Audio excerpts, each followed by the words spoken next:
आज का दिन थोड़ा सा हेक्टिक था बिकॉज बहुत सारे पेशेंट्स आए थे ओपीडी में। मैंने अपना फर्स्ट इंट्रामस्कुलर इंजेक्शन लगाया and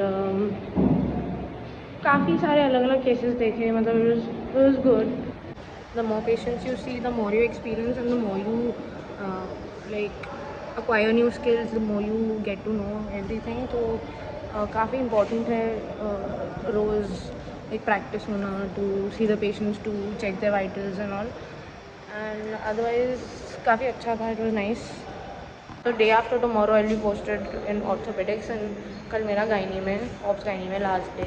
So it's my last day in OBGY today, and I'll be having the same posting again for 4 weeks in like February. तो मैंने इंजेक्शन्स लगाने सीखे, वैक्सीन्स लगवाया, ब्लड सैंपल निकाला है। From tomorrow I will be posted in orthopaedics department.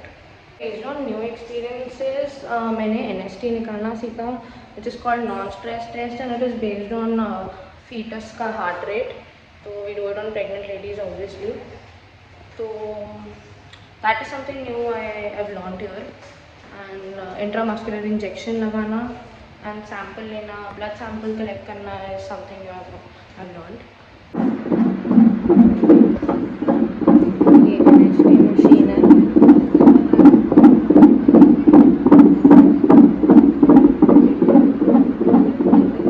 और काफ़ी चीज़ें, पेशेंट से कम्युनिकेट करने का तरीका, how we talk to them, we have to make a good rapport. जब भी हमारे पास कोई पेशेंट आता है, we'll have to check if that patient is a high risk patient और अ नॉर्मल पेशेंट। तो हाई रिस्क में ऐसा होता है कि इफ़ पेशेंट अगर डायबिटिक है तो वो जानने के लिए whenever patient comes to us for the first time, तो हम एक स्क्रीनिंग टेस्ट करते हैं जिसका नाम है डिप्सी। तो उसमें we give oral glucose to that patient जिसका हम डिप्सी कर रहे हैं, 2 आवर्स के बाद हम उसका ब्लड ग्लूकोज चेक करते हैं।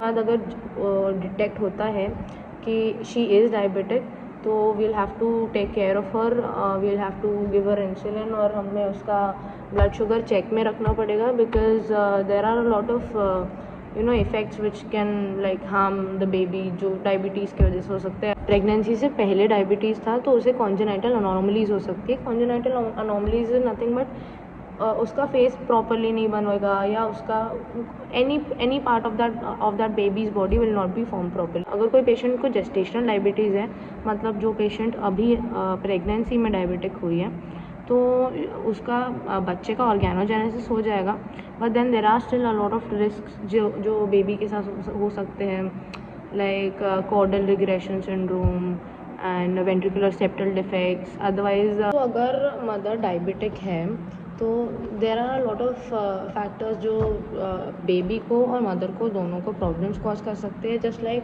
One of the things is macrosomia. Macrosomia means big baby. तो बेबी का वेट ज़्यादा होगा तो normal delivery would not be possible, तो हमें सी सेक्शन के लिए जाना पड़ेगा, उसके अलग कॉम्प्लिकेशंस होते हैं। एंड बिग बेबी की वजह से, और अदरवाइज शोल्डर डिस्टोशिया हो सकता है।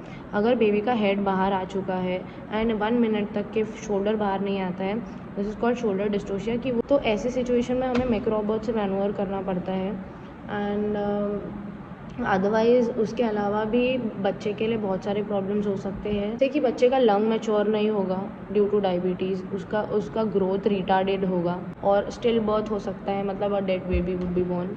तो there are lot of complications. Otherwise maternal complications में भी बहुत सारे हैं, like premature rupture of membrane. Prematurely rupture हो जाएगा, बेबी प्रीमेच्योरली बाहर आ जाएगा, बेबी भी सर्वाइव नहीं कर पाएगा। When a woman is pregnant, there is this thing called amniotic fluid. When we say कि हमारा our water broke, it's not water, it's the amniotic fluid. जो amniotic fluid होता है that surrounds the baby, और वो ज़रूरत से ज़्यादा हो तो it is called polyhydramnios. तो polyhydramnios is one of the complications of diabetes mellitus. तो इसकी वजह से भी बहुत ज़्यादा प्रेशर बढ़ जाता है। there is this whole sac thing जिसमें बेबी प्रेजेंट होता है, उसके अंदर वो amniotic fluid होता है एंड देन बेबी होता है। तो वो जो amniotic fluid सराउंड करता है, अगर वो बहुत ज़्यादा हो गया तो प्रेशर बढ़ जाता है, and due to that pressure rupture हो सकता है membrane. Other than diabetes mellitus, उनका ब्लड प्रेशर ज़्यादा होता है, वो हाई रिस्क पेशेंट्स होते हैं। हाई रिस्क पेशेंट्स में ऐसे भी पेशेंट्स आते हैं जिन लोगों को पहले हाइपरटेंशन नहीं था, but during pregnancy they developed hypertension and उसके साथ उनके यूरिन में अगर प्रोटीन जा रहा है तो उसे हम प्री एक्लेम्सिया बोलेंगे। एक्लेम्सिया इज़ अगर कोई पेशेंट को, इन हाई रिस्क पेशेंट्स को अगर एब्डोमिनल पेन होता है या फिर एकदम से उनको विजुअल डिस्टर्बेंस होने लग जाता है, हेडेक होने लग जाता है जो नॉर्मल दवाई से ठीक नहीं हो रहा है, तो ये हाई रिस्क पेशेंट्स को हमें अलग से केयर करनी पड़ती है।